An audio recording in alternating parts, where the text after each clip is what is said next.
My name is Adi Pausner. I'm a professor of economics here at the university. I'll be the host today. I also take part in a new experimental program here on the studies of consciousness at the university. This program was initiated by Professor Oded Maimon from the School of Engineering and also by Professor Shulamit Kreitler from the School of Psychology, who will say a few words soon. This new program on consciousness studies is multidisciplinary by nature, already has a few MA and PhD students, and already also a possibility for BA studies, which draw mostly on biology and philosophy. So with our interest on consciousness studies, we were very excited when Nili Bergida suggested to bring Robert Waggoner and organize this wonderful event. It is a privilege for us to host Robert, who's a world-renowned expert on lucid dreaming. So this evening is a collaboration between the Portal for Body Psychotherapy and the Tel-Aviv University. I want to invite first Professor Shulamit Kreitler to say a few words. Shulamit is a professor emerita from the School of Psychological Sciences at Tel-Aviv University. She's also head of the Psycho-Oncology Research Center at Shiba Tel HaShomer Hospital, and in the past was head of the Psycho-Oncology Unit at Tel Aviv Medical Center. Her research for many years has mostly focused on health psychology, and in particular psycho-oncology. As a cognitive psychologist, Shulamit also deals with studies of meaning and creativity. And together with Professor Oded Maimon, she has published a book on the nature and function of consciousness. So Shulamit, please. I'm really pleased and honored to be able to say a few words. זה לא סוד גדול שיש לבני אדם הרבה מאוד כוחות שיכולים להשיג דברים יוצאי דופן מאוד מאוד. כוחות לדמיין, כוחות לשלוט על עצמו, כוחות לראות דברים, להבין דברים, להרגיש דברים מסוימים, שלא תמיד הם באים לידי ביטוי, וגם לפעמים זה רק במצבים מאוד מיוחדים שיש לנו, שקורה לנו משהו לגמרי מיוחד, שאנחנו אומרים, וואו, איך זה, לא ידעתי שאני יכול לחוות את זה או שחוויתי את זה, אף פעם לא חוויתי דבר כזה. וזה לא קשור לגיל, וזה לא קשור לתעסוקה, בוודאי שלא למגדר, זה פשוט קורה לנו. והסוד הזה של מה שקורה לנו, התשובה לסוד הזה, לפי דעתי, ולפי עבודות המחקר שאני מעורבת בהם בשנים האחרונות, הסוד הוא מצבי מודעות. מצב מודעות אפשר להגדיר אותו על ידי המצב של איך כל המערכת הקוגניטיבית שלנו פועלת. ואם אני אומרת קוגניטיבית, אז לא לחשוב שאנחנו חס ושלום שקועים רק ברציונליות, לא. קוגניטיבית זה איך אנחנו חושבים, איך אנחנו מפרשים, מה אנחנו רואים, למה אנחנו מייחסים דברים שונים.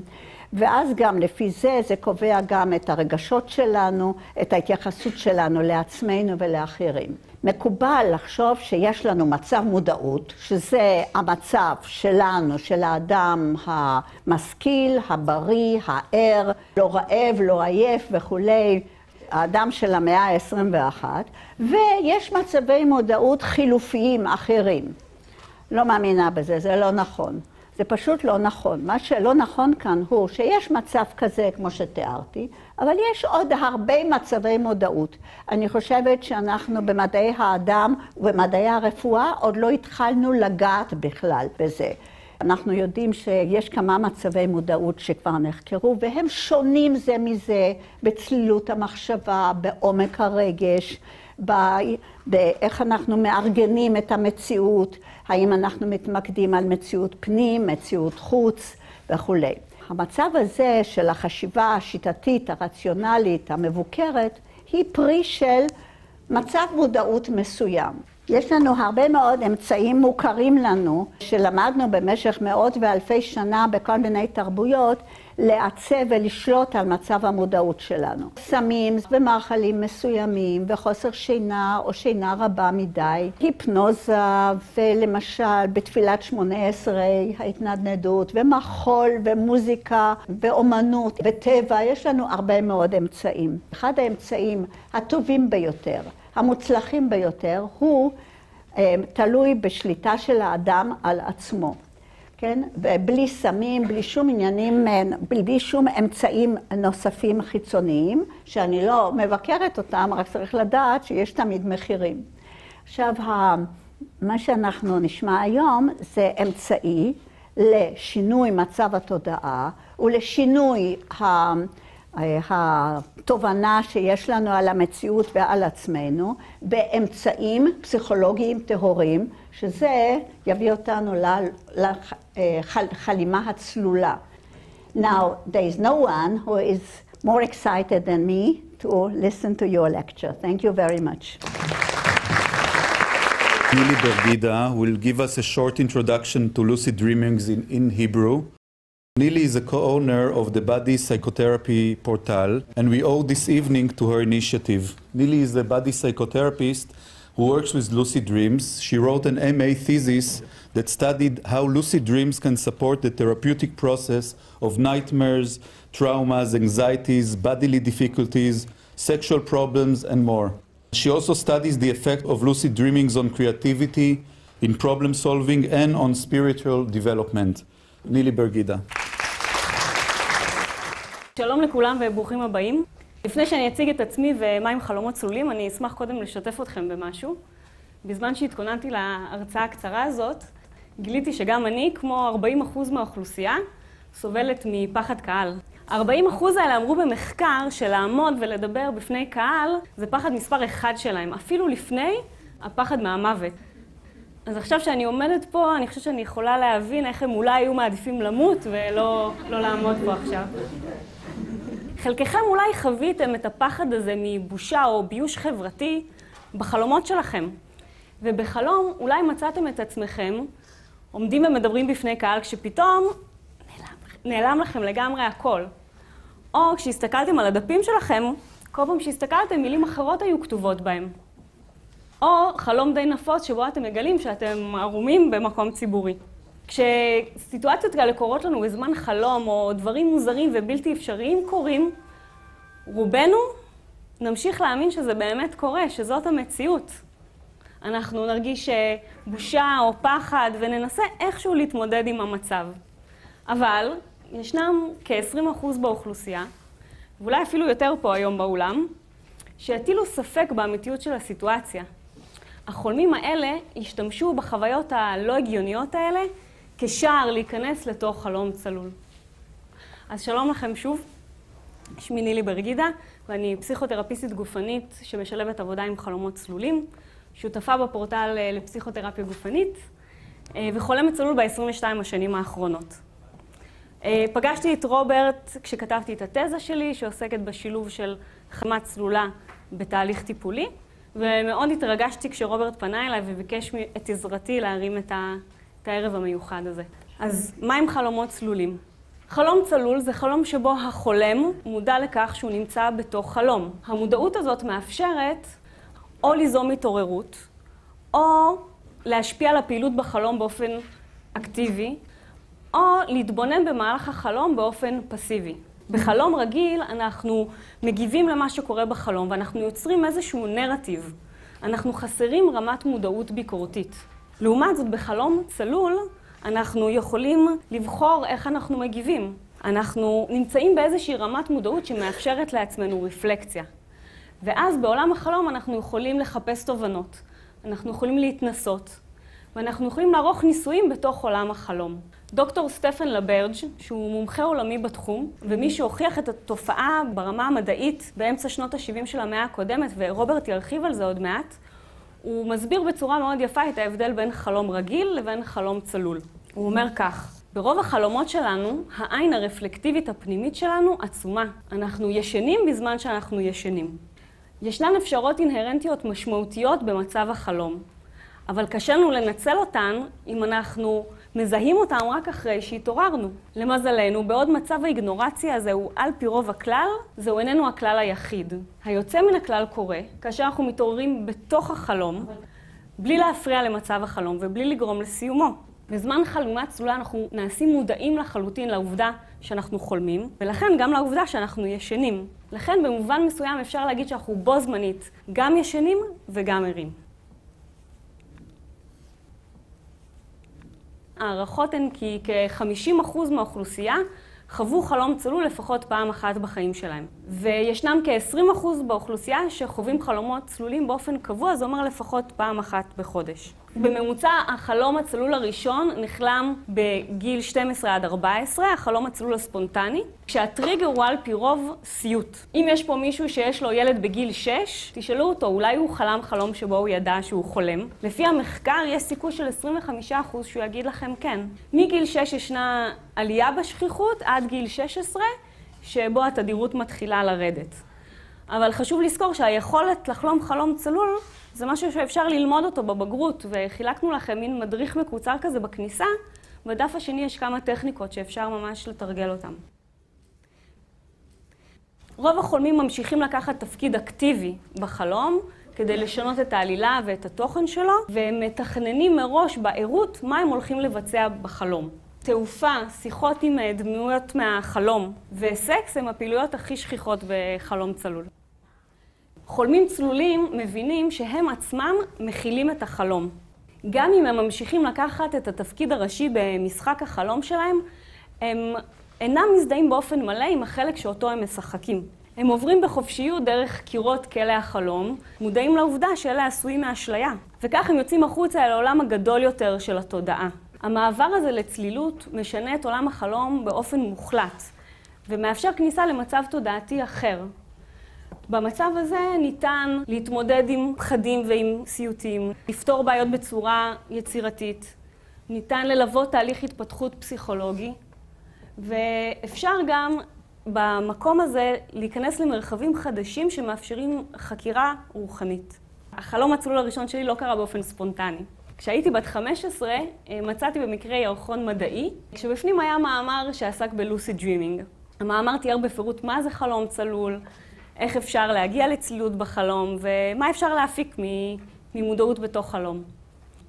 בהיותי ילדה חקרנית וסקרנית, החלטתי לקחת את המשימה הזאת ברצינות. התחלתי לנהל יומן חלומות באופן קבוע, התחלתי לערוך בדיקות מציאות, חשבתי על חלומות צלולים במהלך היום וייחלתי להם לפני השינה בלילה. כעבור חודש של אימונים, חלמתי את החלום הצלול הראשון שלי. ובחלום מצאתי את עצמי עומדת בראש בניין גבוה. התבוננתי מסביב, ומשהו היה נראה לי לא הגיוני. הסתכלתי על כפות ידיי וספרתי 6 אצבעות. מיד הבנתי שאני חולמת. התלהבות מאוד גדולה עלתה בי, ובלי לחשוב יותר מדי, פשוט זינקתי מהבניין והתחלתי לעוף מעל נוף הררי, יפהפה ועוצר נשימה, כשאני מודעת לזה שאני בתוך חלום ואני לא יכולה למות או להיפגע. זו הייתה חוויה של חופש וחוויה של אומניפוטנטיות שטרם הכרתי. התעוררתי מאושרת. מאז ועד היום חלומות צלולים מלווים את חיי ועברו תהליך של התבגרות ביחד איתי. התחלתי להיעזר בחלומות רגילים וחלומות צלולים בשביל לחקור את תת המודע שלי, לאתגר גבולות ופחדים שפגשתי בחיי היום-יום, ולמדתי שיטות להתפתחות רוחנית בעזרת חלומות צלולים. כידוע, פרויד טען שחלומות הם דרך המלך להבנת הפעילות הלא מודעת של המערכת הנפשית. התנסות במגרש המשחקים הווירטואלי שמאפשרים חלומות צלולים, מאפשר בעצם חיבור מודע אל הלא מודע, ומציע דרכים רבות להתמודד עם בעיות רגשיות, פסיכולוגיות וגופניות, ורוברט ירחיב על זה. אני מאמינה שככל שיהיו יותר פסיכותרפיסטים, אשר יבינו חלומות צלולים מה הם, וירכשו את הידע אודות מה חולמים צלולים חווים בחלומותיהם, יחל כלי עוצמתי זה ללוות תהליכי תרפיה. במהלך השנים מצאתי את עצמי מסבירה לדי הרבה אנשים מה זה חלום צלול. והרבה פעמים תוך כדי ההסבר שלי כבר אנשים מתחילים לענן ולהגיד, כן, זה קרה לי, או נראה לי שמדי פעם אני יודע שאני חולם בחלום. כמה חבל שבגלל חוסר מודעות לתופעה, אנשים מפספסים ולא נהנים מהכוח שטמון ביכולת הזאת. הערב הזה הוא צעד ראשון להנגיש את התחום לקהל הרחב, כדי שתוכלו גם אתם לטעום מאיך חלומות צלולים יכולים להוות מסע מרתק ומרגש פנימה, ולשנות את חייכם. אז בנימה אופטימית זו, I'd like to welcome Robert Waggoner.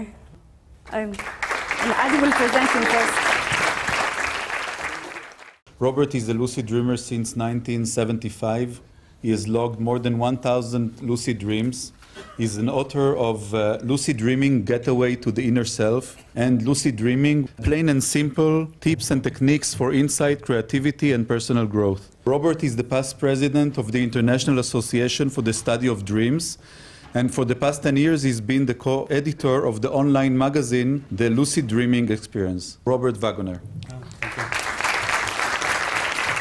Thank you very much. I want to thank Professor Kreitler and Nili Bergida for having me here, along with the other distinguished guests. I'm a past president of the International Association for the Study of Dreams. However, in my talk today, it'll be my own personal opinion and my own personal view, and so it doesn't represent the International Association. This is the American Psychological Association definition of a lucid dream. A dream in which the sleeper is aware that he or she is dreaming and may be able to influence the progress of the dream narrative. Most lucid dreamers say very simply, you realize within the dream that you're dreaming. Many of us know this metaphor of the iceberg. Everything above the water is the conscious mind. Immediately below it is the subconscious. And deep, deep down is the unconscious, which is hard to understand. But in a lucid dream, think what happens. You become aware within a dream. So already at that point, in some ways of thinking, you're aware within the subconscious mind, within the intersection between waking and the unconscious. So you're there in the dream, aware. The lucid dream allows you to interact with the subconscious, and also, I feel, as we'll understand later, with the unconscious mind as well. It provides an opportunity for exploration, and it also provides a place for experimentation, where you can do personal as well as scientific experiments. The scientific evidence for lucid dreaming comes from the work of Keith Hearn in 1975 at the University of Hull in England, and also Stephen LaBerge at Stanford in 1978. Both independently had the same idea. They believed that lucid dreaming occurred, that you could become consciously aware within a dream, but they didn't know how you could scientifically validate it until it occurred to both of them separately that if you became consciously aware in a dream, normally in a dream you have rapid eye movement, right? Your eyes move randomly by all appearances in a dream normally. So they thought if you were lucidly aware, consciously aware, then you could move your eyes left to right a certain number of times and provide scientific evidence that you were consciously aware within a dream. And that's exactly what happened in 1975 at the University of Hull in England with Keith Hearn, who had a subject, Alan Worsley, who signaled with his eyes while asleep and aware in a dream. And then Stephen LaBerge used himself in February of 1978 and signaled his awareness. So here's an example of what that would look like. The two center columns, LOC, ROC, are left ocular and right ocular. So they're showing the rapid eye movement. And we can see there at the beginning, they just move along quite nicely. But then, here, all of a sudden, the eyes move left to right 4 times. The person signals, I'm consciously aware within the dream. And here, they move again, the eyes left to right a certain number of times.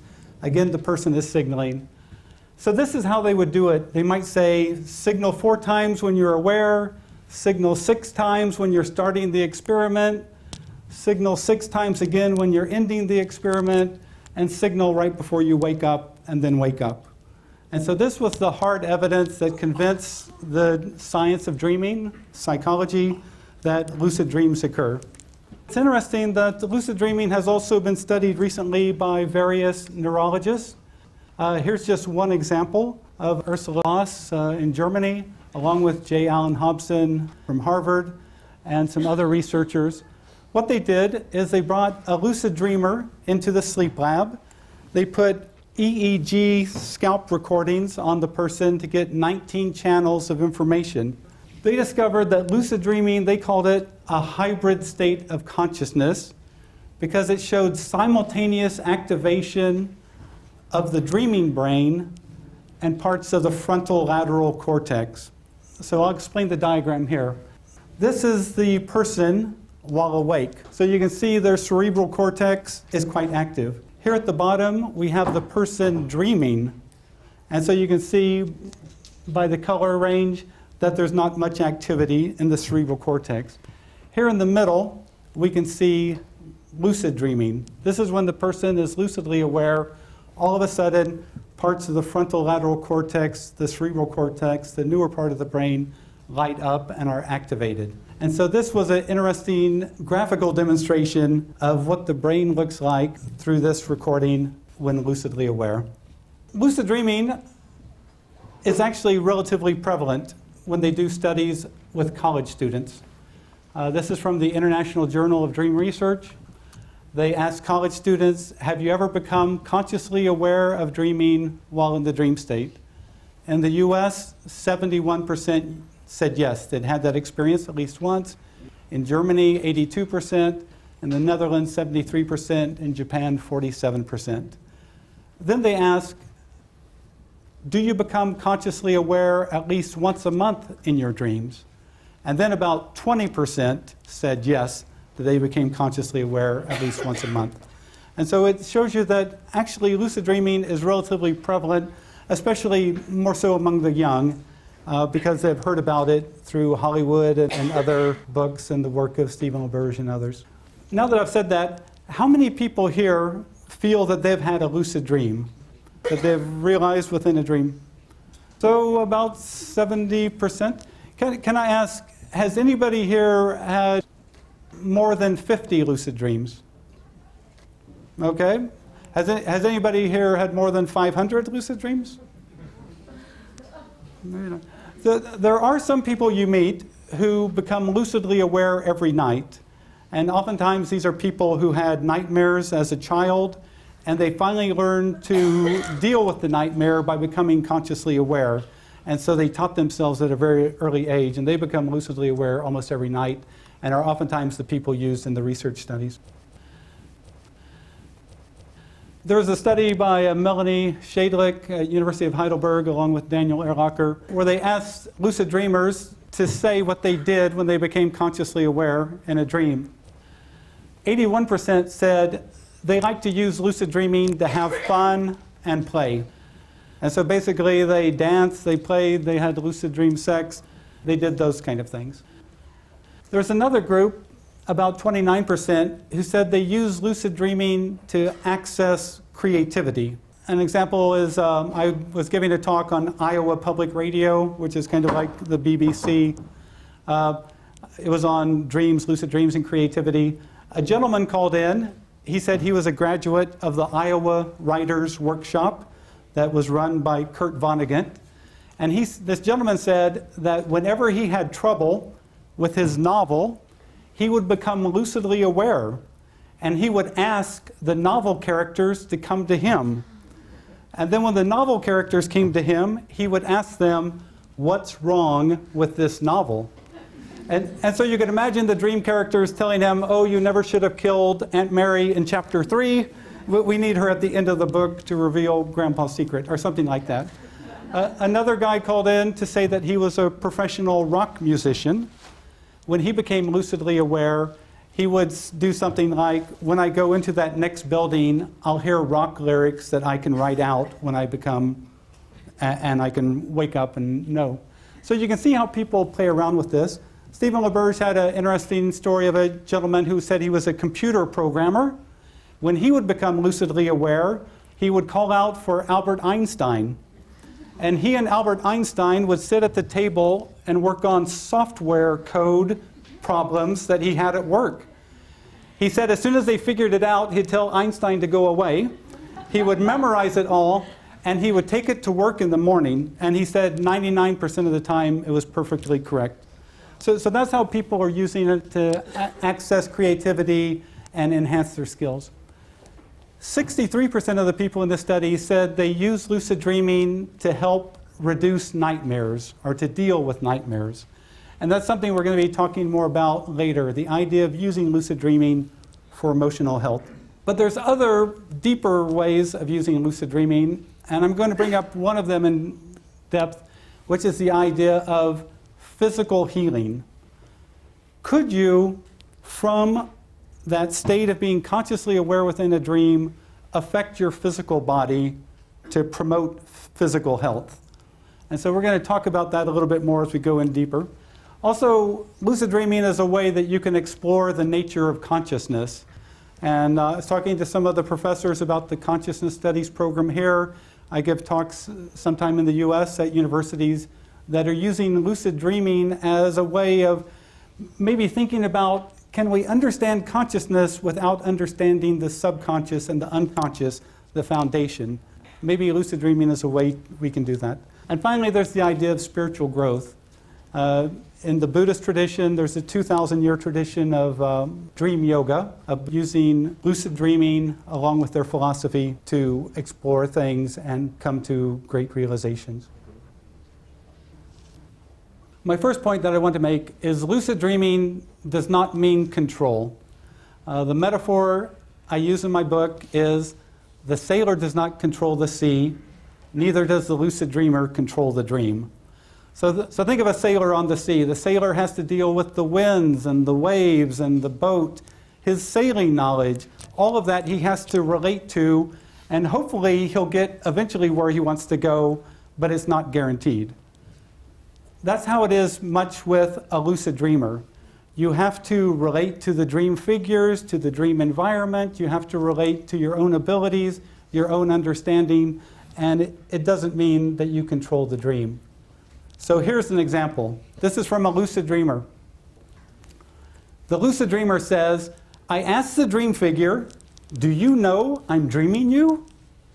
He responds, how do you know I'm not dreaming you?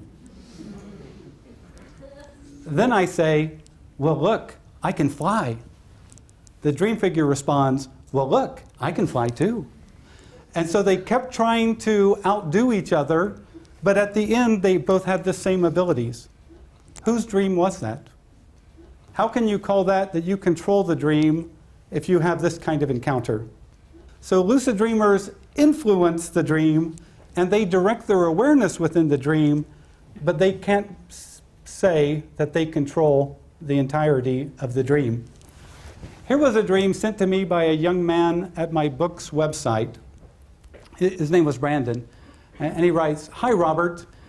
In many of my lucid dreams, my mom appears, and I don't know why. But she always appears when I might be doing things that are inappropriate or wrong. She just stares at me and makes me feel really uncomfortable. Even though I know I'm dreaming and try to get rid of her, she won't leave. Do you know why or have any suggestions? So imagine you're a 15-year-old kid, you live down in Georgia in the US, you've realized in lucid dreams you can do a lot of things. But look what happens here. He becomes lucid, he does things that he knows that he feels are wrong, and then his mom appears. So Freud had the idea that the dream state was a psychodynamic state. And maybe that's what we're seeing here, is actually this in slow motion. The young man becomes lucid. The young man thinks, I want to do those things, but all of a sudden starts to think, I'm doing this, but I know this is wrong. I feel guilty. He keeps doing it until that mental energy of guilt keeps increasing and increasing, and then what happens? Possibly it creates the form of his mother. So here we see kind of a psychodynamic process. The mental energy of guilt or shame appears so much that all of a sudden it serves to create mom. It's interesting that there's a German Gestalt psychologist, Paul Foley. He's no longer living. He taught himself how to lucid dream in 1959, but he discovered the same thing in his writings. He said he could create a dream figure by doing something that he knew would get him punished. Because as soon as he did the horrible thing, someone would appear to come and punish him. So it's interesting in a lucid dream that you can slow the action down, you can see the thinking of the dreamer, and then you can see, it appears, how the thinking of the dreamer, the mental energy of the dreamer, affects the dream. Here's an example of one of my own lucid dreams. I find myself in a farmhouse. The farm wife is at the stove. All of a sudden she puts beans on my plate, And it just seems too strange because I realize I don't live on a farm and I think this is a dream. In this dream, I know someone is behind me. And so I've taught myself to always go to the area of the most energy, and that was behind me. Also, Carl Jung would often call what was behind you was often where the shadow was. The denied, ignored, repressed part of yourself is often in the shadow's position behind you. So I turn around and I see an attractive black woman. I pick her up and I put her right in front of me and I ask, "Who are you? Who are you?" She looks at me and says, "I am a discarded aspect of yourself." So now, as the lucid dreamer, I have to decide, how do I respond to a discarded aspect? And so what I decided to do was this. I decided if it's been discarded, thrown away, it wants to be totally accepted. And so from my heart, I totally accepted it. And that's when something incredible happened. I watched as this dream figure shrank down into colored light, and then the light came into my chest, and it gave me such a jolt of energy, I woke up. In the morning, I felt different. It was a week later, I realized that every day that week after this dream, I'd been thinking, I should try to write that book on lucid dreaming that I had discarded 2 years earlier because it was so hard to write. And so you can see that possibly by merging with this discarded energy, it helped me write my first book, Lucid Dreaming, Gateway to the Inner Self.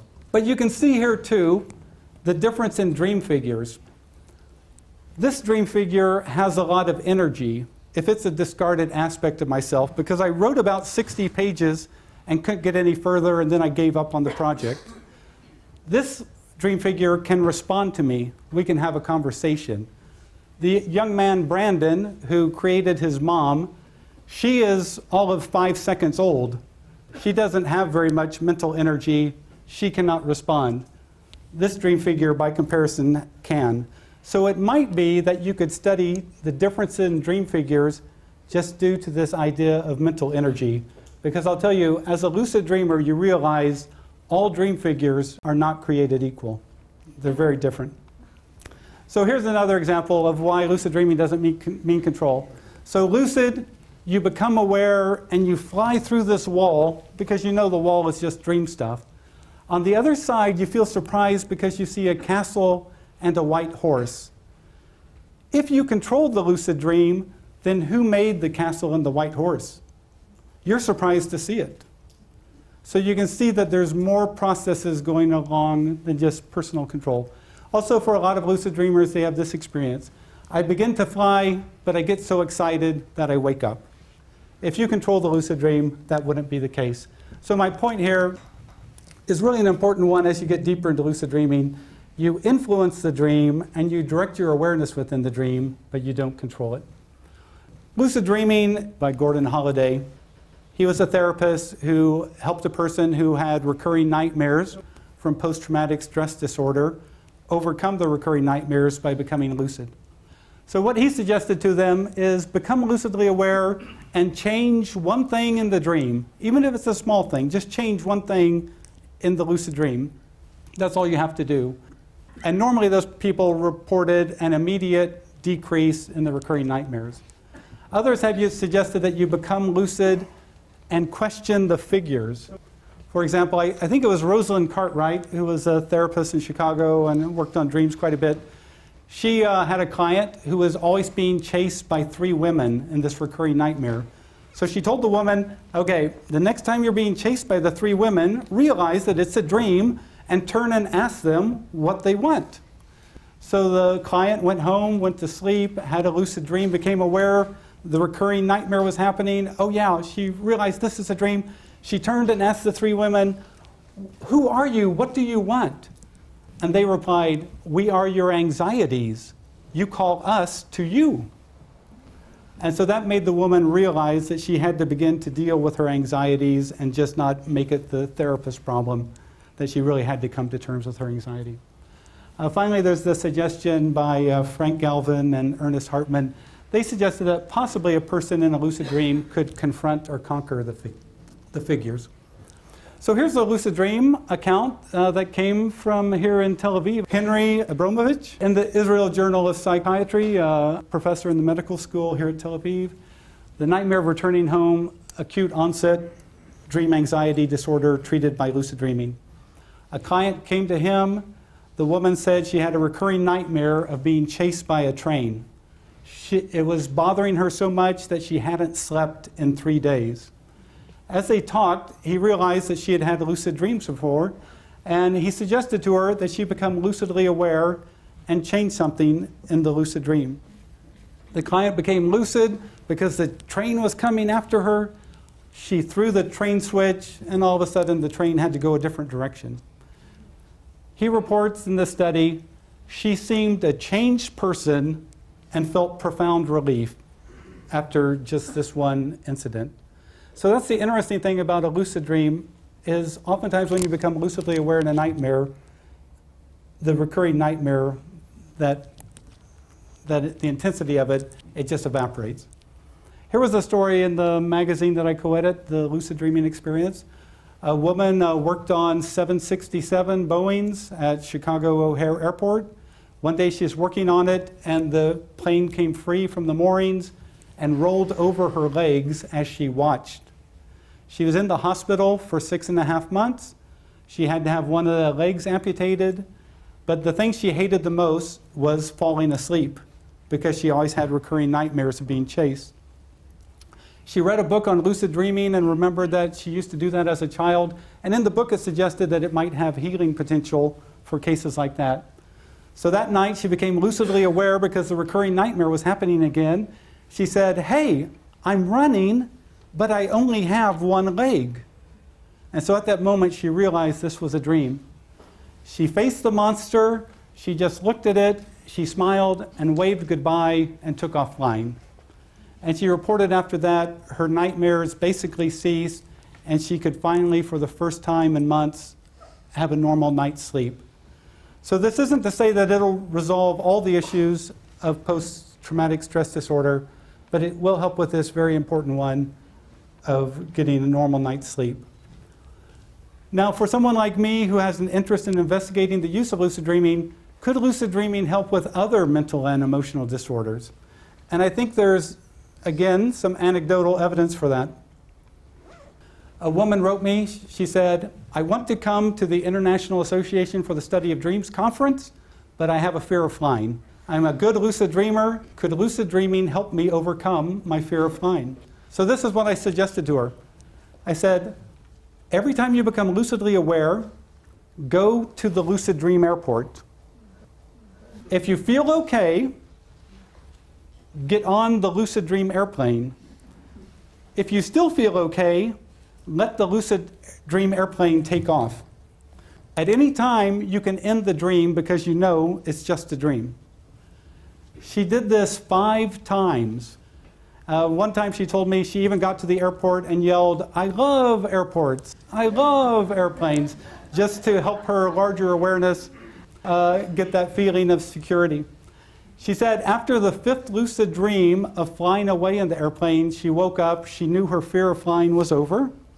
She booked a window seat to come to the dream conference because she wanted to see if it was like what she had experienced in the lucid dream. And she told me when she came to the dream conference, she had no problem flying, and it actually was very much like what she had experienced in these lucid dreams.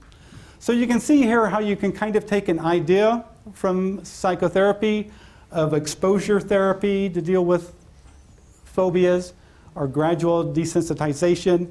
You can ask the person to do that in the lucid dream and possibly resolve the issue. This has also been done with the fear of insects and fear of heights, fear of public speaking, and other things. A lucid dreamer contacted me and said, "I have generalized anxiety. Can lucid dreaming resolve this?" And I wrote her back and said, "I honestly don't know. But you're a good lucid dreamer, so if you want to try something, try this. Become lucidly aware, ignore the dream figures, ignore the setting, and just shout out, 'Hey, I want to be free of anxiety for 1 week.' That's all you have to do. She told me within that week she became lucidly aware. She stopped what she was doing. She shouted out, "Hey, I want to be happy and free of anxiety for 1 week." She told me that when she woke up, she sent me an email. She said she couldn't believe it because she felt like a little girl. And I said, "What do you mean you feel like a little girl?" She said, "The last time I had no anxiety was when I was a little girl. And so now I have that feeling again." So she kept doing this intermittently, and she had her appointment with her psychiatrist. She walked into the door, and the psychiatrist jumped up. He said, "What's happened to you?" And she asked why, and he said, "It's obvious you have hardly any anxiety." And she said, "Oh, in lucid dreams, I'm taking care of it." And the psychiatrist asked, "What's a lucid dream?" Because it's really not that well known. And she explained what she was doing. He reduced her prescription to the lowest level. A few months later, he just took her off of it altogether because her anxiety had evaporated. Now, here's a fascinating example of using lucid dreams. And this came from a new book by a friend of mine, Charlie Morley, who teaches lucid dreaming in London. This gentleman, Antonio, had been to a workshop that Charlie had given, and that night he became lucidly aware. And so the gentleman, the dream is longer, but he became lucidly aware, and he goes around doing things, and he noticed that there's this one woman who just keeps following him everywhere. And finally he stops, and he says, "Okay, so who are you?" The woman responds, "I'm your brain, but do us all a favor and stop smoking. It bothers us." So at that kind of moment, the lucid dreamer has to think of how to respond. And Antonio was sharp. He thought about it, and he said, "Okay then, how about this? Whenever I feel like a cigarette, you, brain, make me think of something else." And I believe the female said, "We'll see what we can do," or something to that effect. Upon waking, Antonio said he had no interest in cigarettes. He stopped right then. He said he could hang out with other smokers and had no interest in cigarettes. That's how profound this effect was. And it's gone on for months that he just has no interest in smoking anymore. But think about this. What if you had obsessive compulsive disorder of hand washing? In a lucid dream, could you announce, "When I go into that next room, I'll meet a personification of my disorder," and perhaps make a compromise, perhaps resolve things, or perhaps get some insight? So this suggests that this all can be used to much greater end. Lucid dreaming might show us an alternative approach to healing. It might give us new insights into the psyche, like how dream figures are created and how they vary, or how the mind and the body interface, or what is the nature of subconscious creations. Finally, it might provide the basis for more effective therapy that anyone could perform in the waking world without even being a lucid dreamer. So I think it really has some potential here, but sadly, if you talk to lucid dream researchers and just dream researchers in general, very little money is given to lucid dream research, and hardly any money to dream research anymore. So this brings me to something that's a little bit more far out, and so I'll beg everyone's indulgence. The idea of physical healing in a lucid dream. Stephen LaBerge wrote in 1991, "The question for future research to answer is this: if we heal the dream body, to what extent will we also heal the physical body?" Consider this anecdotal example. A woman had painful plantar warts on her feet. They were so painful it made it hard for her to walk. A friend of mine suggested to her that she try in a lucid dream to heal herself of them. Later that week, she became lucidly aware. Suddenly, she remembers, "I want to heal my feet." She creates a ball of light between her feet in the lucid dream, and she puts it over each of her feet, intending for them to be healed. That's what she did. When she woke up in the morning, she looked at her feet. Overnight, all the plantar warts turned black. Within 10 days, they all fell off and never returned. So you can see here how you could possibly turn this into a medical research study. You get 20 people with a non-life-threatening ailment, like a skin problem that resists medical treatment. You have 10 of them be the control group, teach the other 10 lucid dreaming and how to heal in a lucid dream, and then see what happens. Patricia Garfield, who's a psychotherapist in San Francisco and an author of a number of books on dreams, she had a client, Maddie, who had severely twisted her ankle. Maddie became lucidly aware, recalled her goal to heal herself. She looks at her ankle, and what does she see? It's full of metal and screws and all sorts of nasty stuff. So she starts to remove those, intending for herself to be healed. The result was that when she woke up, suddenly her ankle had improved considerably. It healed very rapidly thereafter.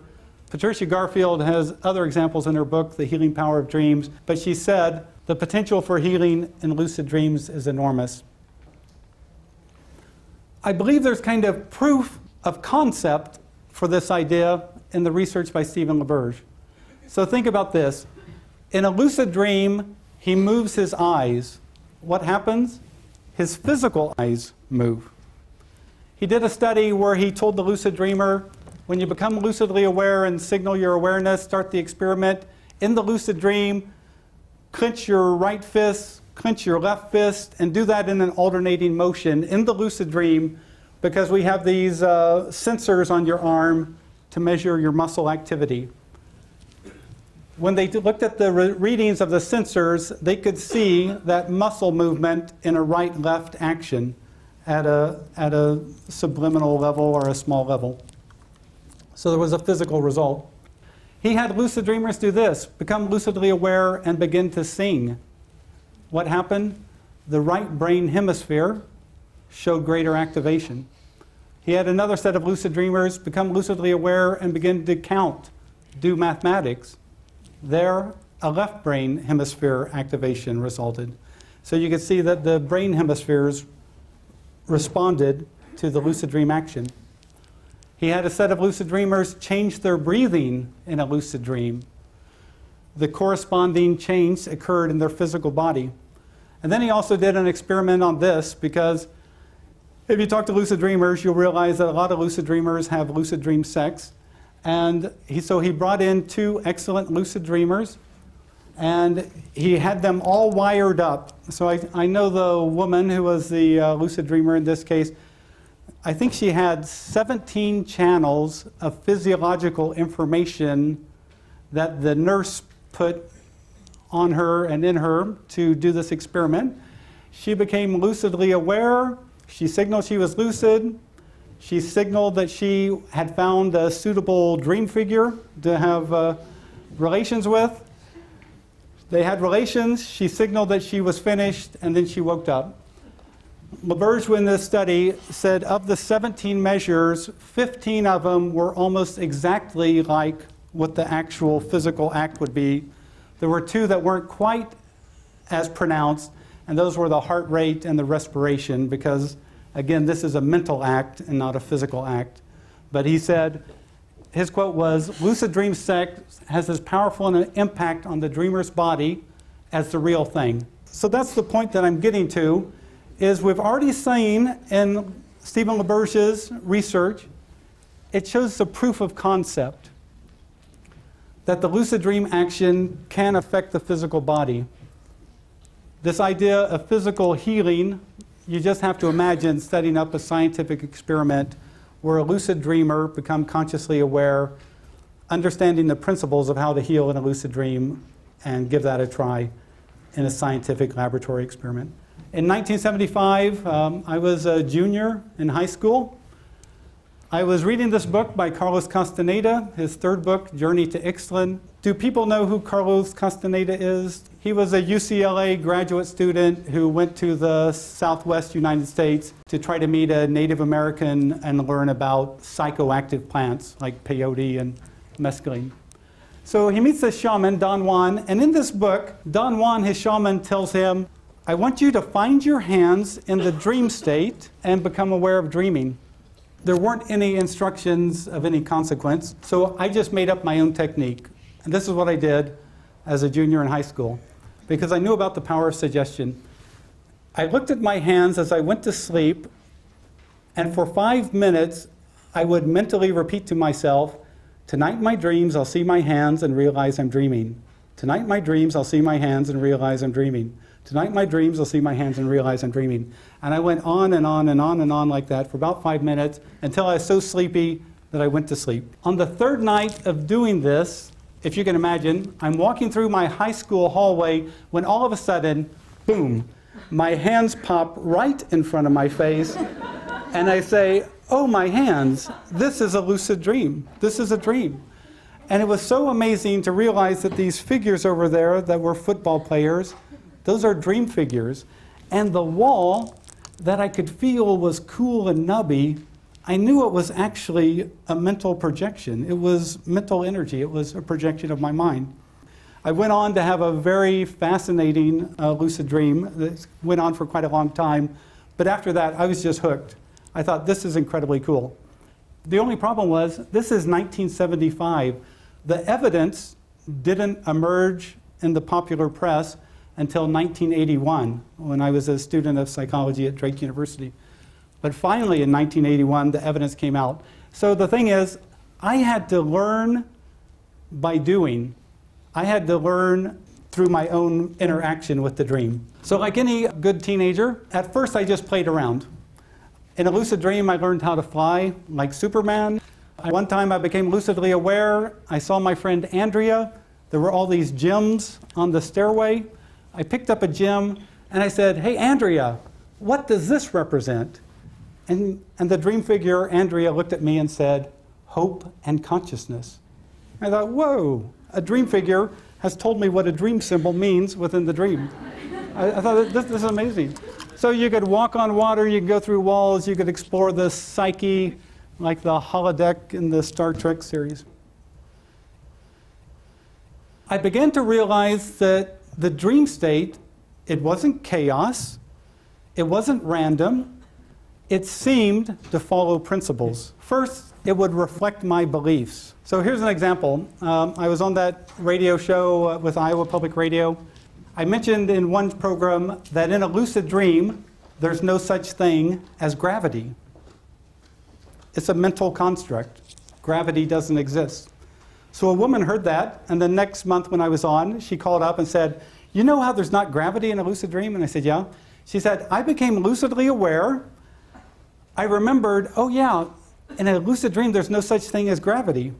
She said, suddenly I floated to the ceiling and couldn't get down. So you see what happens when your beliefs change, your experience changes, much like Professor Kreitler was saying. I also learned that the lucid dream reflected my expectations. If I was lucidly aware and I saw a man in a black coat walk by and thought, that man looks dangerous, he would turn around and have a knife. But if I thought, oh, that man looks holy, he would turn around and he'd be a priest or a rabbi. So the lucid dream would reflect my expectations. It also reflected my focus, because you'll find this with a lot of young guys in the lucid dream forums. They become lucidly aware and they think of either creating havoc or having sex. And so if your habitual focus is on that, just in every lucid dream, it's the first thing you think of and it's just all that you do. So it reflects that. It also would reflect my intent and will. And so I learned that lucid dreaming was really kind of a created experience. But think of this. You can actually be trapped by your beliefs. I was at a conference where a psychoanalyst came up to me and he said, I hear you're the lucid dream expert. Teach me how to lucid dream. And so I gave him some techniques. I met him the next year at the conference and he said, oh, I have to congratulate you. I had lucid dreams 7 or 8 times, but you know what? They have no meaning other than sex and aggression. So if you're a psychoanalyst and dreams are all about sex and aggression, what happens when you become lucidly aware? It's just nothing but sex and aggression. Or what about the habitual focus? If you become lucidly aware and you have a fixation or some sort of complex, you get trapped by it. You'll find these people who are just caught up in that same mind thing over and over. I had a young guy write me who said, oh, there's a horrible beast who's always there when I become lucidly aware. And I said, okay, tell me about the beast. Okay, and he tells me, and I said, okay, is the beast male or female? And he said, oh, it's female. I go, okay, well, tell me about your mother. And he basically used the same words to describe his mother as he used to describe the beast. But he could not believe that it was a representation of his inner conflict, his inner angst. So you can become trapped by these things as well as use them for more liberation. Something happened to me unexpected in 1985. I was part of a lucid dream group. Every month we had a goal.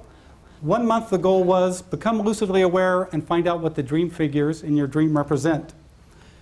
I followed a woman into an office. I was lucidly aware. I looked around. There were 3 women and a man who kind of had a 3-piece suit, kind of looked like this. I walked up to him and I said, excuse me, but what do you represent? And then something very strange happened. Instead of the dream figure responding, a voice boomed out part of a response from on high. This big booming voice. And I thought, it didn't make sense, so it said the acquired characteristics. And I said, the acquired characteristics of what? And then it had to think, and it thought, boomed out again, the acquired characteristics of the happy giver. And I thought, okay, I've solved this. This guy is the happy giver. And so I woke up and wrote it down. The next morning I realized that the day before I'd been in Chicago, I met a woman who was the head of a charity. She told me the only reason people gave to her charity was to get their name in the annual list of donors. And she was such an unhappy receiver, I walked away from her thinking, the Lord loves a happy giver. So this was a little bit of Dave residue. But the thing that surprised me was this. Why didn't the dream figure respond? Why did a voice boom out the response? And that's when I began to think, maybe there's a non-visible awareness behind the dream. So if you're a good lucid dreamer, you can do this. Become lucidly aware and do like I told my niece, who told me that lucid dreams had no meaning. I said, if you want to find out if they have meaning, do this. Become lucidly aware, ignore the dream figures, and shout out, hey dream, show me something important for me to see. My niece was being chased by a lion. She hid behind a rock. The lion was jumping over the rock. It occurred to her, lions do not run free in Kansas City. This must be a dream. She put up her finger and said, don't you dare, and the lion just froze. She shouted out, show me something important for me to see. All of a sudden, a blue hallway appeared, and at the end of it was a little white-haired lady. She ran down there, and it was her great-grandmother who had passed away when she was like 5 years old. Her great-grandmother said, Jane, it's so nice to see you, and you have such great timing. And Jane looked at her and said, what do you mean I have good timing? And the great-grandmother said, oh, I get out of purgatory tomorrow. And so purgatory is an idea in the Catholic Church that if you die and have things that you need to repent of, you go to purgatory until you repent sufficiently, and then you get let into heaven. But my little niece was so unchurched, she had to ask me, what's this purgatory thing? At the end of this lucid dream, the great-grandmother says to Jane, I want you to tell your mom to remember the back room in my house. And Jane said, what? And the great-grandmother insisted, tell your mom to remember the back room in my house. When Jane woke up, she gave me a call. She said, what do I do with this?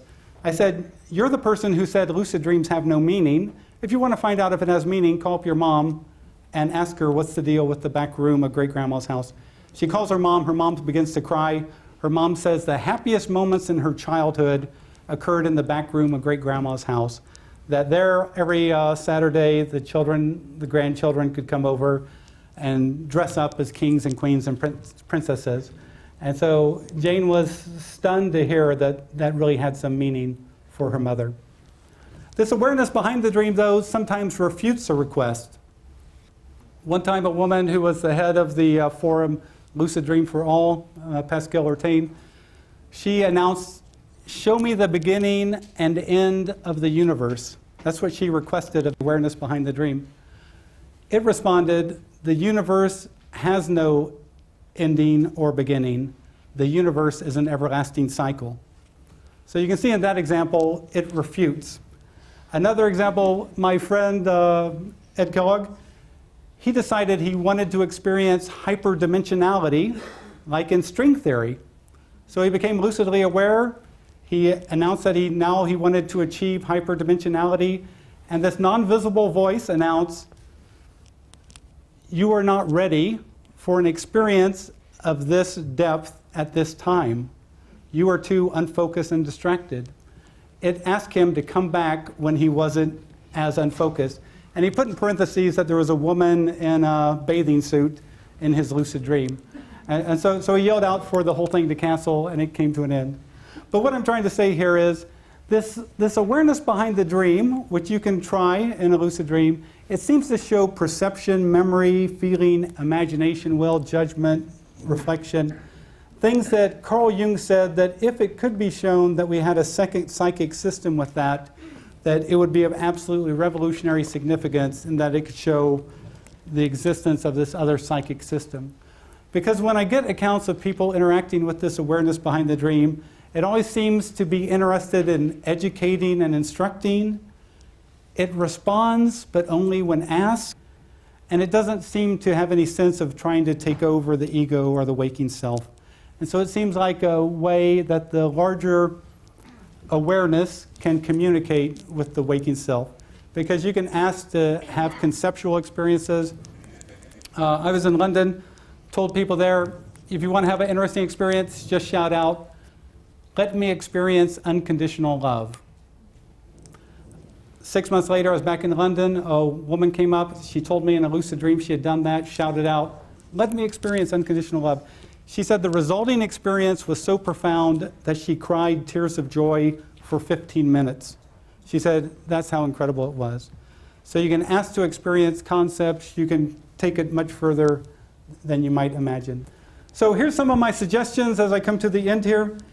If you're a lucid dreamer, always try to ask open-ended questions, like especially when you talk to a dream figure. Don't tell it, do you know I'm dreaming you? Instead, ask something like, who are you? Or what do you represent?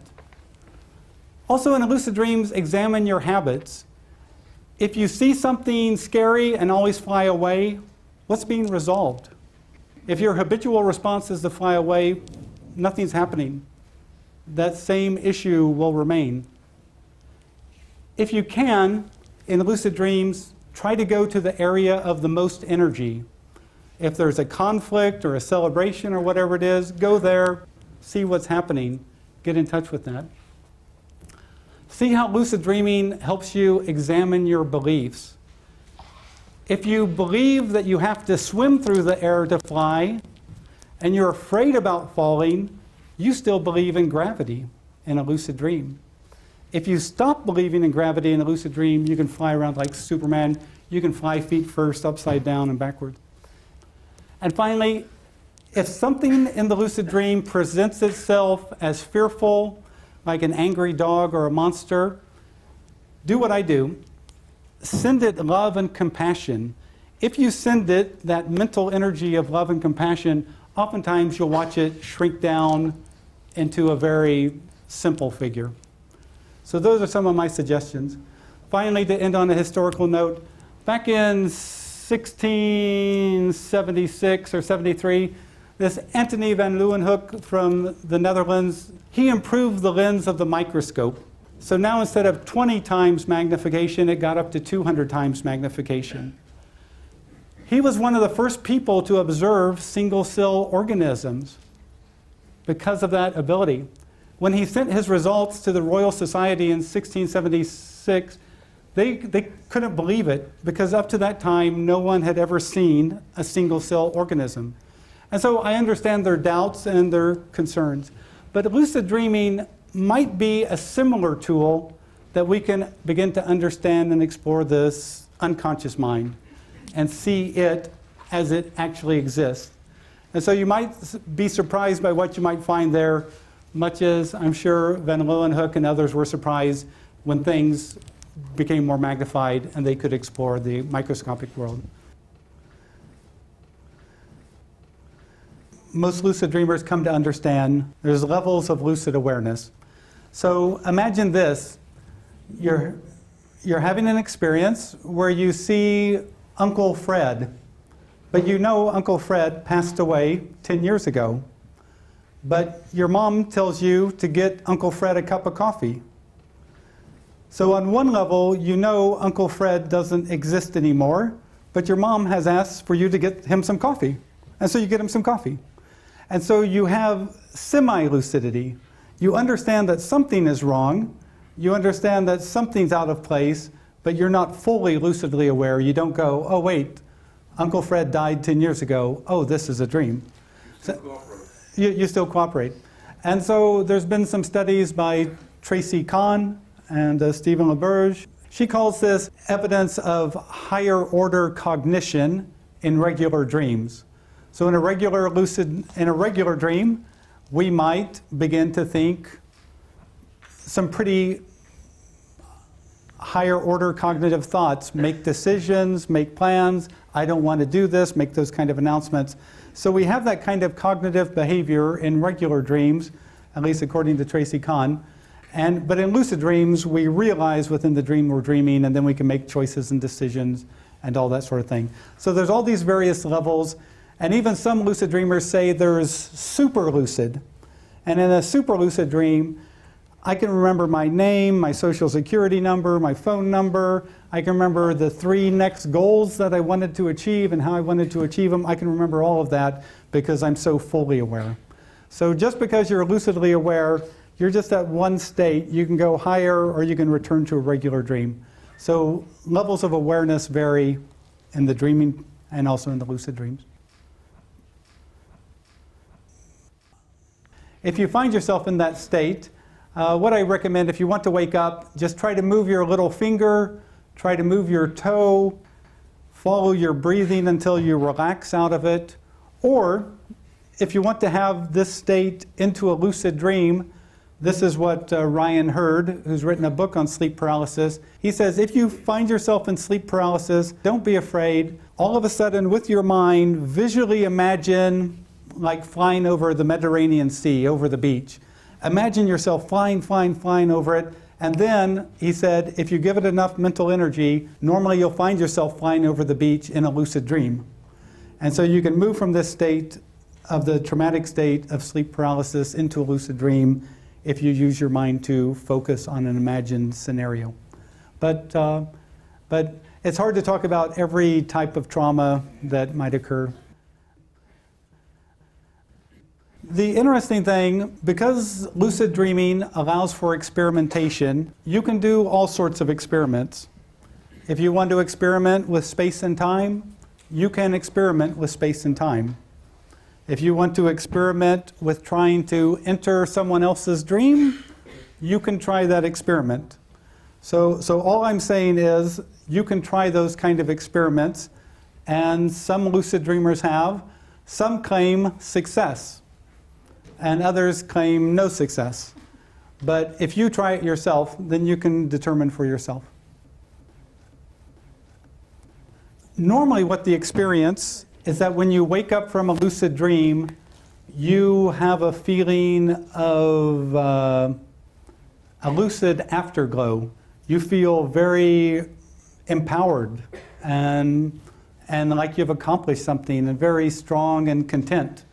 And so you don't wake up feeling like, oh my gosh, I worked all night and I did that lucid dream, and oh my God, I got to sleep some more, because it's not like that. It's the exact opposite. It's the exact opposite. And so you don't have that. If you're planning to do it, I mean, we're going to get into some of these simple techniques on how to become lucidly aware. But what I did, again, as a teenager, I just looked at my hands for 5 minutes. Tonight in my dreams, I'll see my hands and realize I'm dreaming. Tonight in my dreams, I'll see my hands and realize I'm dreaming. I just allowed the dreaming to present my hands. And so it wasn't a lot of effort. It was about 5 minutes. I remember I talked to a woman in San Francisco. She said she was doing that each night, and her husband came to bed one night and asked her, "What are you doing?" And she said, oh, I'm going to try to find my hands in my dreams. This is a lucid dream technique in this book by Robert Waggoner. That night, what happens? The husband is asleep, and all of a sudden in his dream, boom, his hands pop in front of his face. And she was so upset because she'd been trying for 2 weeks. So, and another time I was in Los Angeles, a guy came up and told me, oh, I've used that technique, it's great. And he said, but I want to tell you a funny one. He said, what happened to him, his hands popped in front of his face, and he didn't get it, and then his hands started hitting him in the face until he finally realized, oh, my hands, this is a dream. So, so it can happen any number of ways. To me, using 5 or 6 minutes a day on something like this, to me that seems worthwhile, especially when you can have such incredible fun. And so, but normally when you wake from a lucid dream, you feel euphoria, you feel happy. Lucid dreaming is something of a tool, and it's just like any tool. You can use it for very constructive purposes, or if you don't know how to use it in a thoughtful way, or if you use it in an abusive way, it's a tool that's not helpful. So like in a lucid dream, every time I see a problem, I can fly away. I can ignore every problem. You know, but am I solving a problem? No. Am I running away? Yes. And so in that way, lucid dreaming can, in a sense, be abused. Now, when I give talks in the US to universities, I tell the university students, if you can't handle waking reality, don't get involved in lucid dreams. Okay? I let them decide. So if you can't handle this, don't get involved in another alternate reality. You know, it'll just make you confused and even more concerned. So that's my basic rule. But lucid dreaming is a tool. Most people find joy and success and happiness. If you don't want to lucid dream, normally all you have to do is tell yourself, I don't want to lucid dream anymore. And that brings it to an end. The interesting thing about lucid dreaming is that for many of us experienced lucid dreamers, so I've had 1,000 lucid dreams or more over the course of 40 years. So really that's only 25 lucid dreams a year. So it's only like in a normal year, 5 dreams a night times 365 days. I mean, that's 1,800 and some dreams. And I'm only becoming lucid in 25 or so I don't think I'm overdoing it or keeping the unconscious from communicating with me.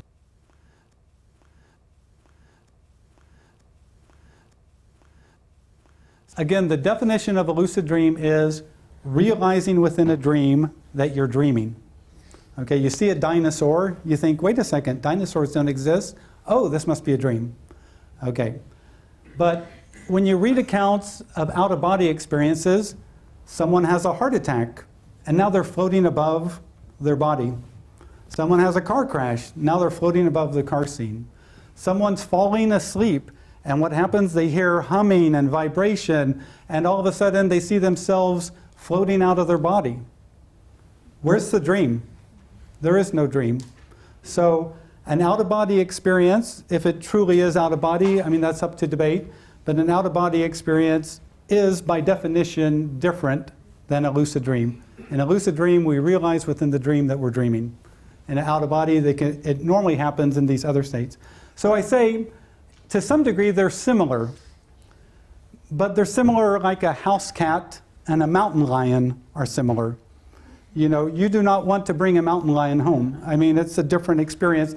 But at one level, they're kind of projections of consciousness. But at the detailed level, they're very different. So that's a whole, we could have a whole session on that topic alone. But if you look at the experiences, if you realize within a dream that you're dreaming, that's a lucid dream. These other experiences, if you don't see that dream, it's something else. Might be out of body, might be shamanic journey, might be something else, but it's something else. One interesting thing that lucid dreamers observe is in a very long lucid dream, and lucid dreams have been recorded that have gone on for 45 minutes in the sleep lab. The person keeps signaling, I'm lucidly aware, a minute later, I'm lucidly aware. It's gone on for 45 minutes. What happens is when you wake from a very long lucid dream, it's oftentimes very difficult to remember much of the dream. You can remember the last 5 minutes, but that's really all that you can recall very well.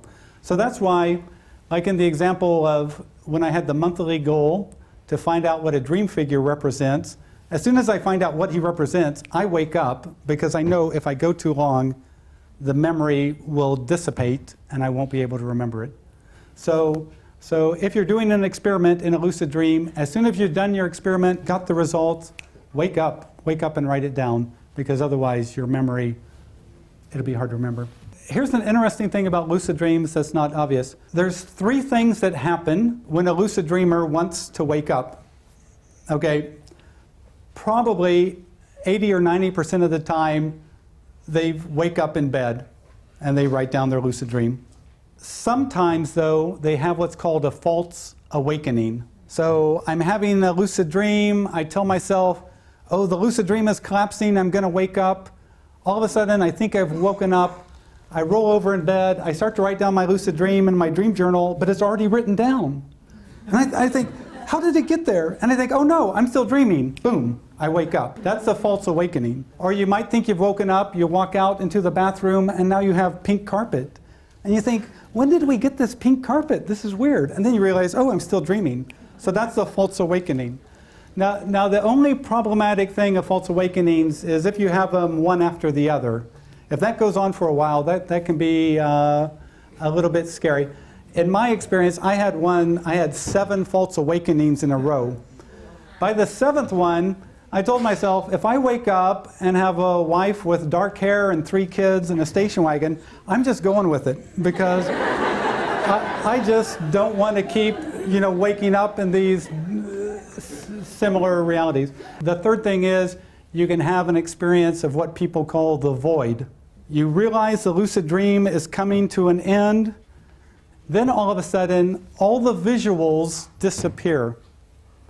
And what it's like, you know what a TV channel, the old TVs, when you turned them to a channel where there was no channel, it was that kind of black snow.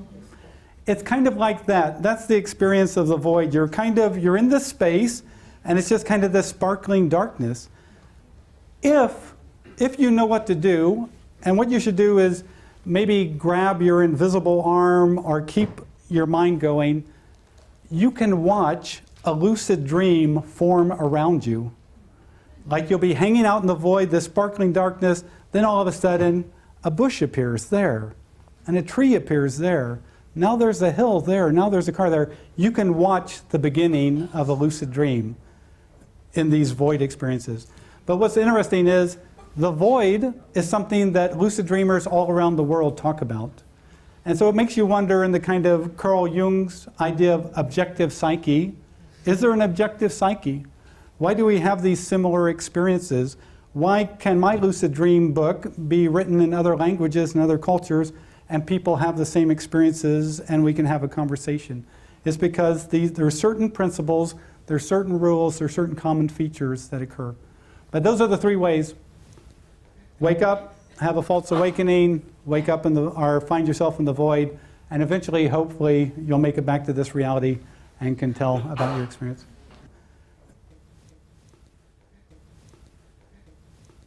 As we saw in the survey of lucid dreamers and college students, there's about 71% of US college students say, yes, I've had a lucid dream once.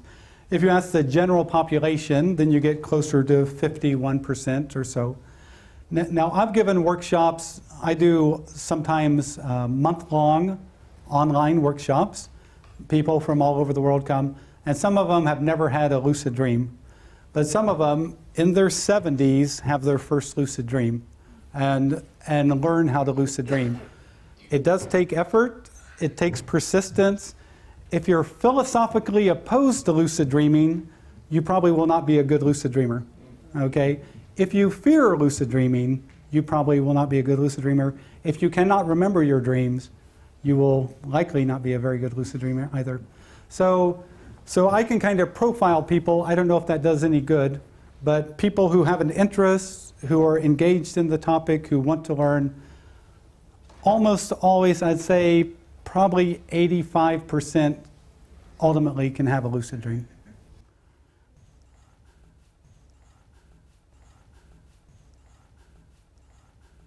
in many ways, becoming lucidly aware is really about critical awareness. If you can elevate your critical awareness, even to say, oh, now I'm observing a situation. When do I observe situations? Oh, when I dream. Oh, this must be a dream. Then you could use that as a prompt or a cue to help you become lucid. In the example with my niece, where she meets her great-grandmother who's been dead for 15 years and learns this. So a scientist might say, oh, it's cryptomnesia, that she heard stories when she was a little girl, she forgot about them, and now she's redeveloping this situation. But because lucid dreaming allows for experimentation, you could do experiments in which you account for that and try to get information outside of space and time. And so there is all of that. One interesting thing about lucid dreaming, though, is oftentimes people, especially once they get to my age, they know a fair number of deceased people. And they see the deceased dream figure. And then they become lucid and think, wait a second, that person's deceased. So here's an example. One night, I see a ladder, and who comes down it is my father. But he passed away 3 years ago. So immediately I know, oh, this is a dream because Dad's dead. And the first thing, I began to laugh because he had such a bad haircut. I thought, he cannot even get a good haircut in the after-death state. This is sad. But then it occurred to me in my Western mind, oh, is this my dad as a dream symbol? Or is this my dad as a spiritual being? And so I thought, okay, I'll try to use rational techniques to resolve this.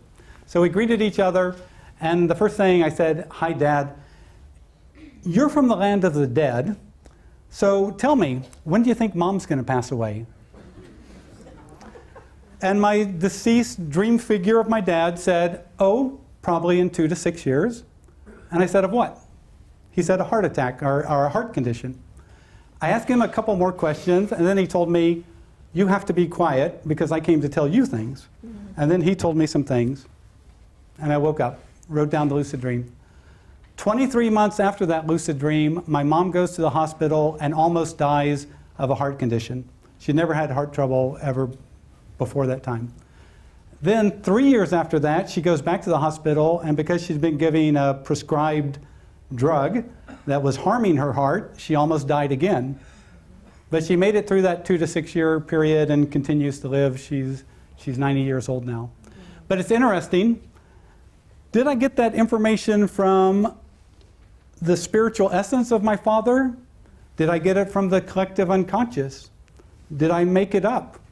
So you can see you'd even need to do a better experiment than that to prove that you could get information outside of space and time. But if nothing else, lucid dreaming brings up these kind of questions. And it's interesting because you can do all sorts of interesting experiments and get some interesting results. But lucid dreaming brings these kind of things up, and that just comes with the territory.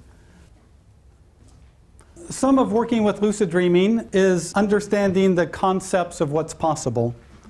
I gave a talk in Bogota, Colombia. There was a woman sitting in the front row. She asked excellent questions, so I could tell she was a good lucid dreamer. But this woman had pain in her face. You know how someone can be 40 years old and they just have all this pain in their face? 6 months later, they have me come back to Bogota. This woman walks in the door, and she looks a totally transformed person. 70% of the pain is gone. She's taller. She looks nicer, the whole thing. She tells the workshop she had never conceived of the idea of emotional healing until she heard me in a workshop talk about it. A month later, she became lucidly aware. She called out for a divine figure to come. This figure appears. She asked for the figure, heal my heart. She said the figure put out its hand, light came from its hands into her heart, and she woke up with an ecstatic feeling. But I'll tell you, the pain was gone from her face. At least 70% of it was gone. So just by having the conceptual knowledge of what's possible, that can expand your horizons so you don't have so many meaningless lucid dreams, that you begin to explore them more thoughtfully. That's why you have to be aware of the power of belief. If you believe it's impossible, then it becomes functionally impossible. One interesting thing, when you look in a mirror in a lucid dream, about half the times, the face you see looking back at you is not your face. And that's a very odd thing to experience, is to look in a mirror and you don't see your face, you see some guy who looks like he's from Spain in the 14th century and wasn't a very nice person. I mean, that's really a strange thing. Are you looking and it's a woman and you think, wow, you know, how did this happen? It's very interesting how mirrors are used in lucid dreams. Sometimes people use them as portals to jump through, to get places, and all sorts of things. But again, the power of belief, the power of expectation is very important. If you work with it and don't pay too much attention to those kind of, oh, you can never do this, then that'll help you. I cannot say that I've ever had that. There is an interesting thing, though, of sometimes you're in a dream and fall asleep within the dream and become lucidly aware. Those lucid dreams seem an order of magnitude different. So there are some interesting, strange experiences that you can get into, but never becoming a lucid dreamer within a lucid dream. That hasn't happened to me, no. What might help, if you have a hard time remembering your dreams, it might help to take B6 vitamin that has been shown in some studies to help with memory. So you take B6 vitamin before you go to sleep. Some lucid dreamers tell me that before sleep, they'll drink a little bit of coffee, especially if they don't drink very much caffeine during the day. They'll drink a little bit of decaffeinated coffee or regular coffee because they hope that that caffeine will kickstart their critical awareness and help them become lucidly aware. So that's something to consider. On the internet, there's all sorts of substances that say a lot of these substances create vivid dreams, but I don't think will help you with lucid dreams. Second thing, enhance your awareness. So when you become lucid, you've calmed your emotions, think, okay, I'm going to rub my dream hands together just to have that sense, that kinesthetic sense. Or I'm going to touch something to ground myself in that space, to make that space more real. Or you can shout out, more awareness now, or greater clarity now. And oftentimes in the lucid dream, it's like someone turns up the lights. You say, greater clarity now, and it's like the lights go up. You didn't do that, but it might reflect your greater awareness within your mind. So we reduce our emotions, we enhance our awareness. If we're unsure that we're in a lucid dream, we might want to do a reality check. And so a reality check would be, if you can pull your finger and it starts growing, you're pretty sure you're in a lucid dream, or you have very strange joints. Or if you jump up and you levitate, you've proven to yourself, oh, this is a dream. So you want to do that, especially if you're a person who has a lot of hallucinations in the normal waking hours. So for all of you who have flashbacks or hallucinations, please do a reality check to be sure you're in a lucid dream. Then the third thing, so you've reduced your emotions, you've enhanced your awareness. The final thing is you want to maintain your awareness. Just the fact that you're lucidly aware doesn't mean that you're going to stay lucidly aware for the next 10 minutes. Because as you explore the lucid dream, and you see that guy over there, he's playing a flute, and a snake is coming out of a basket, you might get so absorbed by that snake, wow, look at that snake, and you'll forget it's a lucid dream. You'll get re-involved in the dream, and you'll return to regular dreaming. So it's actually, this is the most difficult thing, maintaining your focus. So what you might want to do is every 20 seconds announce, this is a dream. This is a dream. Or my friend Lucy Gillis, she says she starts singing when she lucid dreams because she knows that she normally wouldn't be walking around singing, and because she sings, that keeps her focused. Or you can start making a series of small goals. This is a lucid dream. Now I'm going to walk through that wall. This is a lucid dream. Now I'm going to talk to that dream figure. This is a lucid dream. Now I'm going to fly to the top of that tree. And as you have these goals, that keeps you active in that lucid dream experience, and you can begin to explore. But once you've got to this point and you've stabilized the lucid dream, you can also stop and think, what do I want to do? Oh, I want to send healing energy to my knee. Now from my hands with power divine, the healing light on my knee shines. And you watch light come from your hands. Or you can think, oh, now I want to ask the awareness behind the dream, hey dream, show me something important for me to see. And you better be ready, because oftentimes the entire dream will change and you'll be looking at something that might be powerful.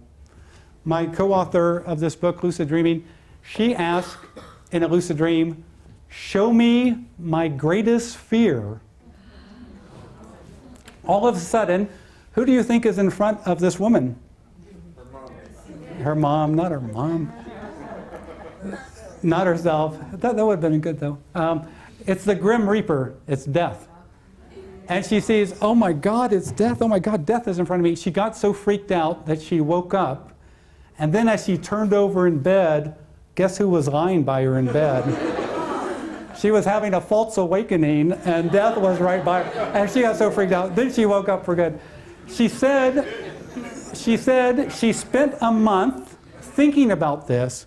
Did she have a fear of death? Well, yes, she did. Why did she have a fear of death? What is it about death? She said she went through it for a month. In her next lucid dream a month later, she called out for death to come. And this time she was ready for death. And they had a very interesting conversation, an interesting experience, which you can read in this book, Lucid Dreaming, Plain and Simple. But that's what I want to show you. If you reduce your emotions, enhance your awareness, maintain your focus, by that point you've stabilized the lucid dream, and then you can begin to do these experiments that I've talked about. So, how do you lucid dream?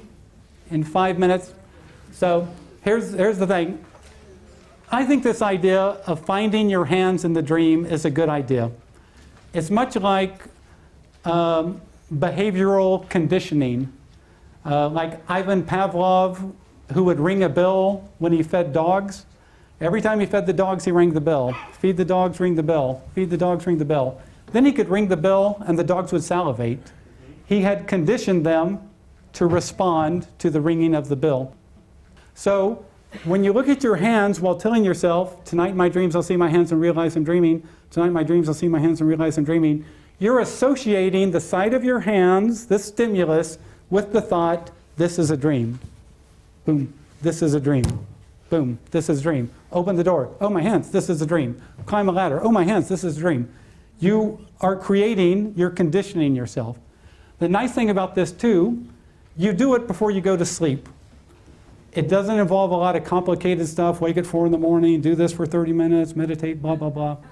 It's just something you do for 5 minutes, and it's the last thing, it's your intent. So probably a trick to this experience is letting go of your mind.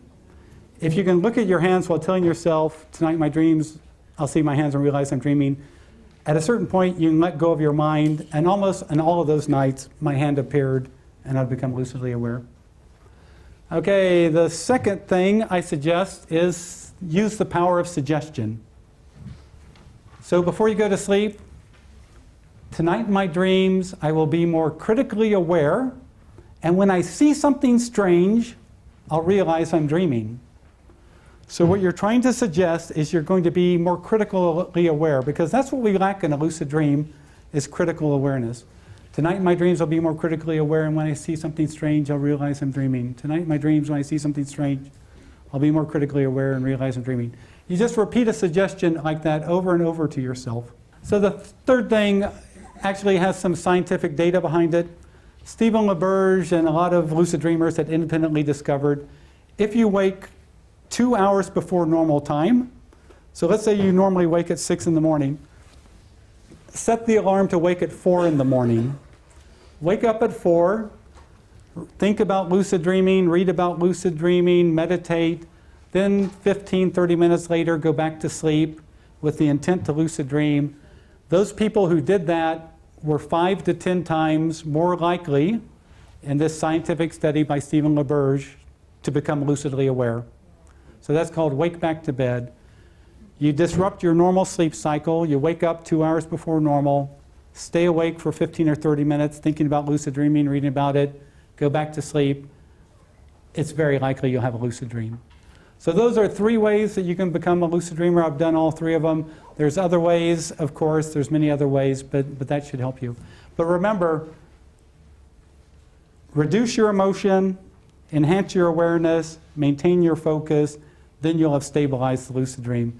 Because I read so many reports, oh, I became lucidly aware and it lasted 5 seconds because I got so excited I woke up. So you don't want to do that. You don't want to do that. But anyway, I think we should probably call it an evening because this is the appointed time that we were supposed to come to a conclusion. But I want to thank everyone for their interest in lucid dreaming, and I give you all my favorite lucid wishes for success, and hope to see you in the dream.